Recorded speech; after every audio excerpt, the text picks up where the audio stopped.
Meet Jack, a Brit who spent 2 years in Hong Kong before settling in Singapore 12 years ago, where all 4 of his kids were born. With 2 decades of finance experience including at UBS, he is now a director at Syfe. Jack walked me through investment tools and the pitfalls for both foreigners and locals in Singapore, the difference in working culture between Singapore and Hong Kong, and what the UK lacks compared to Singapore. I'm Max Chernov, your insider to a wealthier life. Let's go! How would you compare overall life in Singapore and Hong Kong? There's a real hustle in the folks in Hong Kong, for sure, right? I think there always has been. I remember we did a lot of late nights in the office over in Hong Kong when I was working with UBS. And with that said, when we were transitioning the business to Singapore, there was also a lot of late nights. Maybe that was just a UBS thing. But I think both have they're both great. They're both great places. You think work-life balance is better generally in Singapore? Slightly better in Singapore, maybe. I think the commute here is always just, you have to factor that in. It's never that far, right? And Hong Kong can be a bit farther sometimes. So, and also the traffic in Hong Kong can kind of get a bit crazy if you're going through the tunnels, etc. Whereas here, it's not normally too bad. Speaking of having 4 kids in Singapore, how you manage the work and life with 4 kids? It's hard to mix the two, to be honest. I think that the weekends are very much reserved for kids, and that's basically the 90% of the weekend. Weekdays are a bit tougher.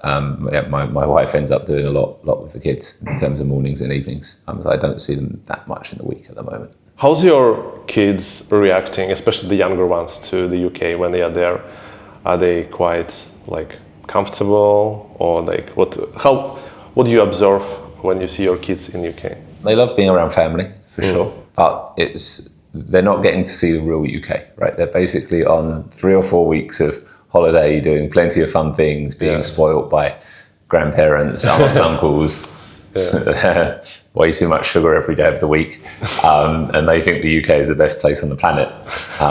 If they were there for 6 months during winter, I suspect they'd have a slightly different view on life. Yes, for my older daughter, when we go to Malaysia or Thailand, we normally go for vacation. And then it's when I ask her, where do you want to live? She's like, oh, of course Malaysia, because it's we go to this water park every day, no school. Of course, no brainer. That's how everyone in Malaysia lives, you know? Exactly, yeah. It's the normal life in Malaysia. What's your feelings and thoughts when you go to the UK, after being 12 years abroad, not there? What's your general feelings about your home country? I wish it was slightly more like Singapore in terms of how it was looked after, run. I think it's a little in disarray, has been for a little while. And I don't think that's just someone who's outside kind of looking in. I hear that from people there as well. But it's still a great place, especially UK in the summer. I mean, UK has this everyone says, the weather's awful, etc. It is, but in the summer in London, it's fantastic, right? Yeah, it's perfect. Yeah. Any examples, what would you like to see in the UK, what you have in Singapore? The planning, the long-term planning by the government is pretty impressive here, right? It's hard to find a better standard, in my opinion. Yeah, the UK that planning is missing. I think the tax side is crazy in the UK, and actually in many places. You can't tax your way to prosperity. That's impossible. And I think Singapore's got that about right. What's the highest tax bracket in the UK? 50? 40? I think it's probably around 50 plus, because once you add in the kind of national insurance that you pay for the national healthcare, and if you add in council taxes and everything else, it may even push closer to 60% if you really add all of the kind of stealth taxes in. It's quite insane. Honestly, yeah. It is, right? But it's not alone. I mean, Norway, US... Most of Europe. Yeah. That's pretty much, yeah. In Singapore, the highest is for the salary tax is 22.5, something like that. You in investments and finance for a long time, right? Speaking about your personal principles about money, what's your biggest principles? How to, make, save, and investment, any general principles? Number one for me is that kind of time value of money, and just how if you leave money in your bank account, it's not going to keep up with the cost of living, right? It's very clear, and we're just getting around to that time of year where you kind of see all of the more obvious price increases, right? For some reason, 2025 will start and the price of your haircut will go up by $2, the price of your dinner will go up by X%. The price of everything is going up, and it will go up quicker than the interest that is being made on any money sitting in the bank account. So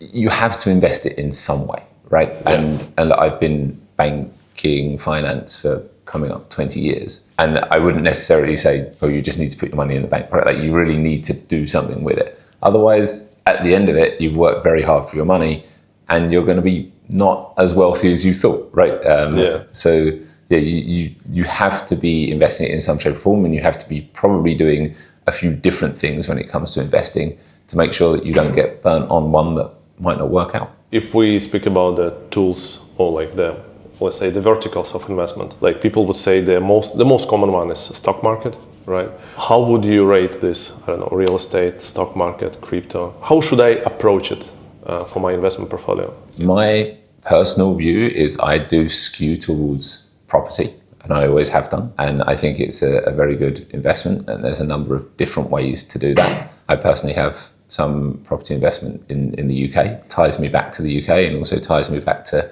some family members who help me manage that. So it's always good to stay in touch via that route. But there's plenty of other ways to get that property exposure, right? Syfe has a product, a REITs product, which invests in 20 different SGX listed REITs. The dividend yield is, I think, around 5-6%, plus capital appreciation. And whereas for my portfolio in the UK, where I have to deal with leaks and broken this and broken that, and tenants not paying from time to time, for the REITs portfolio, you have none of that, right? There's a structure that's already wrapped around that, whereby others are dealing with all of the rental collection, etc. And as an investor, you are receiving a dividend at the end of the day without any of the bother. So I think it's very much up to the individual and how that kind of suits their situation. But yeah, there's different ways to do it. You mentioned stock market and crypto. I think crypto is out there on the risk kind of scale. I personally am very interested in that space, and I think it's a very, very interesting space to invest in. But I'm not for a minute suggesting anyone should be like 100% in any of those, right? The property at one end, the crypto at the other, or then the stock market, maybe somewhere in the middle. I think you need to be a bit across all three. So that's basically the main three. There are others in terms of you could start looking at private equity, private credit, these kind of spaces. But I think for most people out there, and myself included, with 4 kids and a busy job, etc., I don't have time really to do investments myself, despite working in the industry. And neither do most people, because they're busy with life, with work, with family. So you really should find an expert who can do that for you, ideally at a low cost, because the risk is always that one of these experts comes along and charges you horrible fees, and at the end of 10 years you realise you've made almost no money because he or she has taken a big clip on all of your investments. And that for me is the best way, and that's what we were trying to solve when Syfe was started, by kind of offering diversified investment portfolios at a low, with minimal fees is probably the best way to say it. And it's like more automated compared to when you have a financial advisor, like the old school approach. Yeah, you don't need to be meeting someone over dinner and discussing your kind of investment plans for this, that and the other. It's very much automated. It's on an app. It takes 3-5 minutes to kind of sign up. You can deposit money into your account. It arrives immediately, and your investments are live from the following day, essentially. Would you call it more like active or passive, or like semi-passive when we talk about Syfe investment? We are not churning the investments day by day. We have a long-term approach, and the investments are, or the portfolios I should say, are rebalanced once every 6 months. But no, we're not trading in and out of names each day to try and get an extra couple of percent. It's a risky business and is not suitable, in my opinion, for retail customers. As I understand, like investment market for individuals in Singapore, there is very different tools for locals and for foreigners. For expats, normally is because there is like this CPF, SRS, is different tools. What do you think the main misconceptions about like how to invest in Singapore as an individual? CPF is only available to citizens and PRs, and SRS is available to both citizens, PRs, but also pass holders, right? Yeah. And I think the big consideration there is if you are on an employment pass and you're not getting a CPF and you're not paying into a pension here or elsewhere, then at some point you are going to most likely retire and you are going to need some kind of income. And if you haven't been investing into any pension for 5-10 years, it's probably going to be a bit of a hit when you do need that money. Also, by the way, I think ironically people sometimes feel much wealthier in the interim because they're not paying into that pension pot and they're living the high life, only to realize that they'll need that money later on. So I think SRS is a very, very good tool. There are tax benefits for the SRS product, and people, if they don't already get it, I think people should ask their employer to start it. And if their employer won't start it, then they should do it themselves, right? Because you can invest into the SRS purely by yourself. Ideally, if you're employed by a company, they will match your SRS contributions and kind of level you up to what they pay for CPF participants. Are they supposed to match it?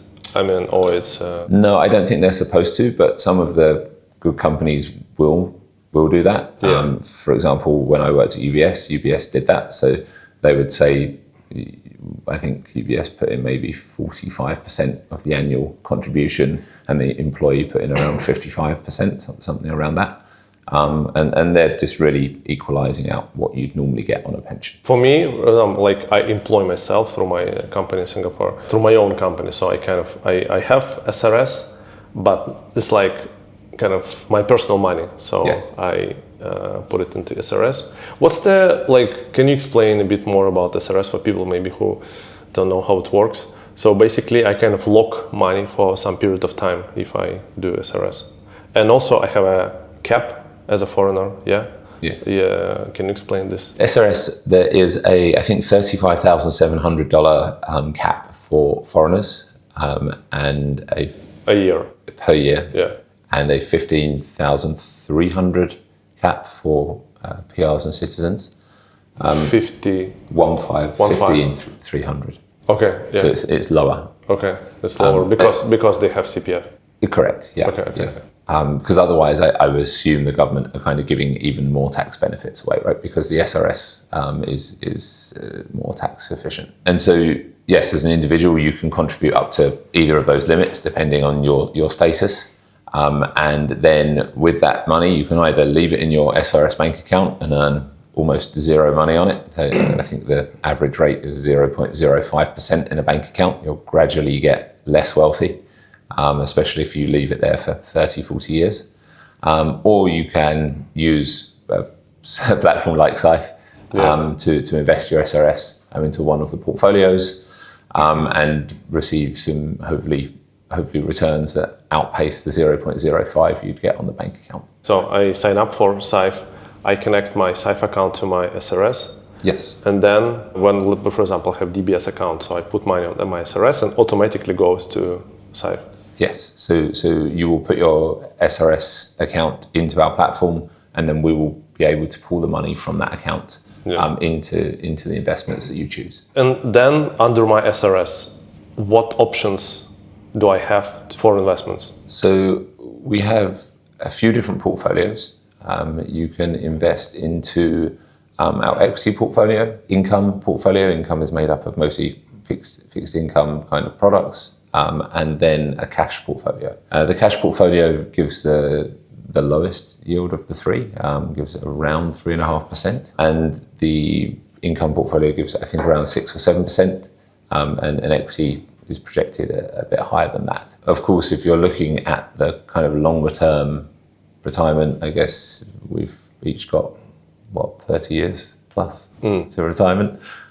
Then generally the advice would be you can go into the riskier type of investments for the time being and maybe tweak that as you approach retirement down to something a little bit less risky.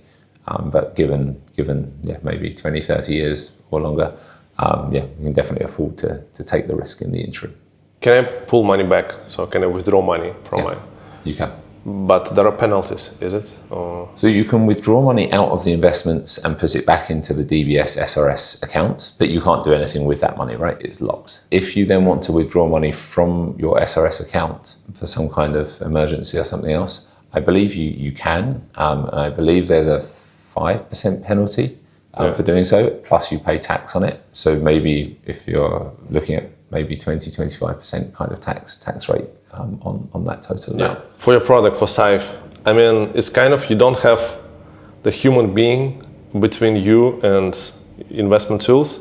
So it's robo investments, right? It's like it's robo plus a human being, an expert. But you, as an individual, what level of understanding where you invest to you should have before going for it? We have tools within our app that will kind of assess what you as an individual, what would be suitable for you as an individual based on some non-financial type questions and answers, right? Like what's your risk appetite and your time horizons, these kind of things. But also the level of your expertise, or no? Or yes, yeah, we'll ask around that as well. But what we also do, and we've had this since day one, is we have a team of advisors who are available to all of our clients, and you can speak to them, and they will give you some advice based on your situation, etc. So there is both the tools within the app, but there are also humans, right? And I think we can't operate like an investments business without some humans, right? Like people are entrusting us with their money, and there has to be that kind of a little bit of human touch at least. So yeah, and it's been like that, as I said, since day one. Any advice on tax landscape in Singapore and how to navigate it? I think you have to maximize it when you're here, right? And if we're especially talking to foreigners, expats, etc., there's no capital gains tax in Singapore, right? You can go and trade, buy, sell stocks, not pay any tax on the capital gains. In most other countries, that's not the case. And so every day you don't do it is a missed opportunity. I think that's the biggest upside, because if you look at like the US, the tax is horrendous. Same as the UK, same as we said earlier, most of Europe, right? It's very, very difficult to really grow wealth. Whereas here, and there are a few other places like this, but here it's much easier to do. Okay, you have like some properties in the UK. Are you considering to buy anything in the region or not? If not, then why?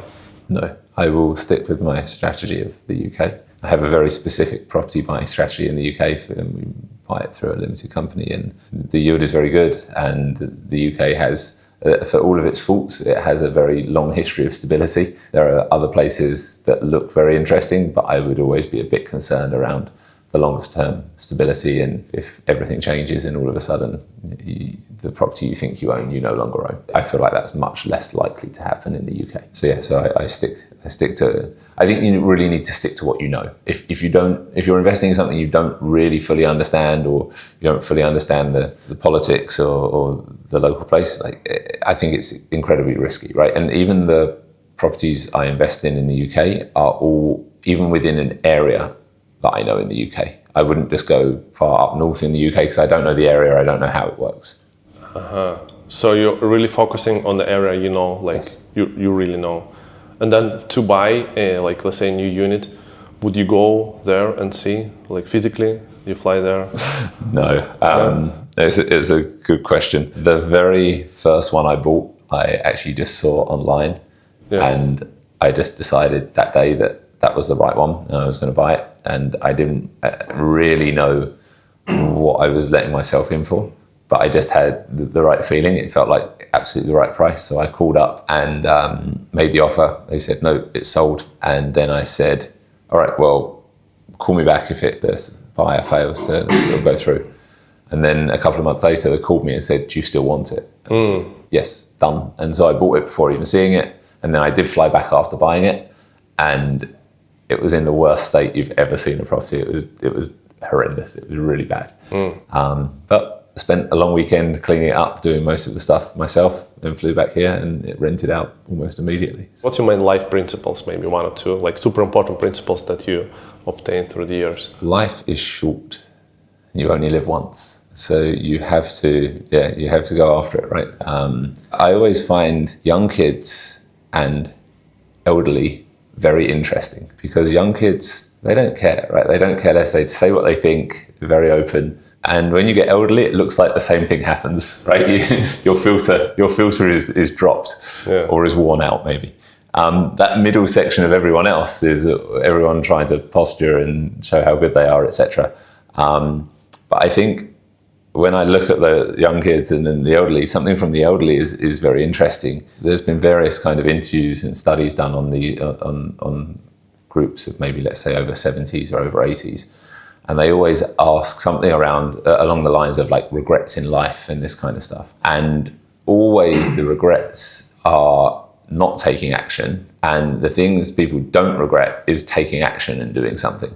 Regardless of the outcome of taking action, they're still happy they took the action, even if they may have ended up in a better financial position or something else by not taking action, or whatever else, whatever the outcome may have been.